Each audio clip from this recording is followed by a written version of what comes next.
Hello and welcome. We have 2 knives required to get gilded before we can move on to forge.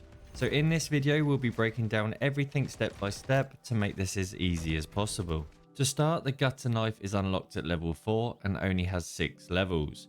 The karambit also has 6 levels but needs to be unlocked via the armory, which requires 5 daily challenges. Before we start to level up the knives, it's important to put together the right loadout, so we'll go through the couple of options now. Start with the infantry vest and put the riot shield and the knife you want to use together. For tacticals, I'd recommend stun grenades, smoke grenades or flash. I just stuck with stun grenades as there's no leveling up or unlocking, and I don't really use smoke grenades. Lethal doesn't matter, you don't really want to use these if you can help it. For field upgrade, if you're not using ghost, then the scrambler is important as it will stop the UAV from knowing where you are. Ammunitions box is going to give you another stun or smoke, which can be handy, or you could use the portable radar, which is quite slow to get, but it is handy knowing where your enemies are. Moving on to the perks, these gloves here are going to allow us to swap weapon quicker, so from the riot shield to the knife, which is handy. Covert sneakers are the most important thing in this loadout.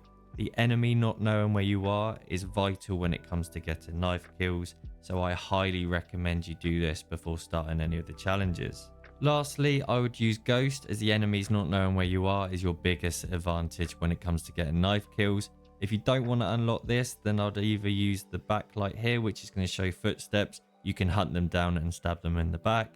Or you can use the headset, which is going to sort of amplify them footsteps so you can hear where they're coming from and wait for them to come to you. When it comes to leveling up knives, you only need to reach level 4, and I'd recommend 2 different game modes. The first is kill confirmed, purely because collecting tags alone can level up your knife fast, meaning if you aren't the best with knives, then you don't have to just rely on getting the kills. Another tip is to use the riot shield and throwing knife combination. The kills won't be rewarded to your knife, but you can easily switch before picking up the tag. This can be a little bit more enjoyable if the map or skill-based matchmaking isn't on your side. The second method, and the method I would recommend, is zombies. This is going to take you less than 20 minutes and it's by far the quicker and easier option. I'm sure by now you've all seen the exfil method, but if you haven't, I have a video in the description explaining everything you need to know. Super easy, but if you do find yourself struggling, don't forget to use the energy mine, as this will count as XP towards your knife. Both knives have the same basic challenge, which is to get 50 kills, and for this I jumped into hardpoint.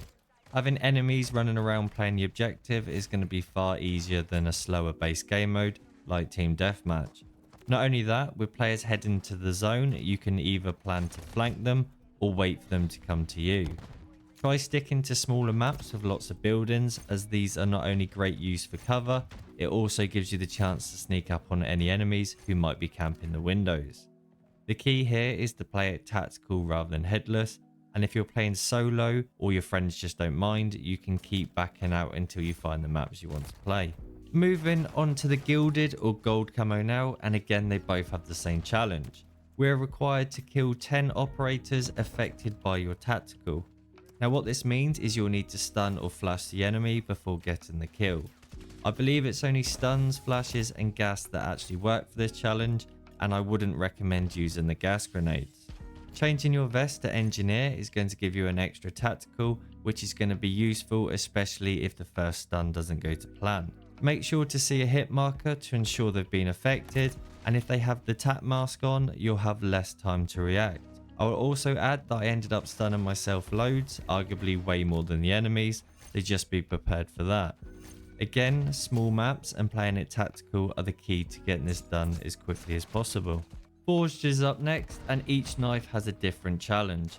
Starting with the gutter knife, where we're required to get 5 kills without dying 5 times. This is the harder challenge of the two, and is actually generally a difficult challenge, so could take some time. Although as of recording this, there is a slight glitch to make the challenge easier. I'm not 100% sure how it works, but I only managed to get 2 5 kill streaks before I randomly got the achievement after getting a single kill. Make sure you play this slow, don't worry about being called a camper, as any normal skill-based matchmaking lobby isn't going to allow you to freely run around and just pick up 5 kills. For game modes, I would continue to stick to hardpoint. Lastly, the Karambit requires 20 kills without the enemy damaging you, and this isn't as difficult as it sounds. Again, I would stick to hardpoint as we need enemies to be moving around, and this is no different to what we've been focusing on all day, which is either waiting for the enemies to come to you or flanking in behind them. Like I've mentioned a lot already, it's just a case of taking your time and playing it tactical. Small maps are vital, and I can't stress enough how important covert sneakers are, especially when it comes to flanking. Good luck, and I hope this video has helped. If you want to see more of these types of videos, then make sure to hit that subscribe button, and I'll see you in the next one.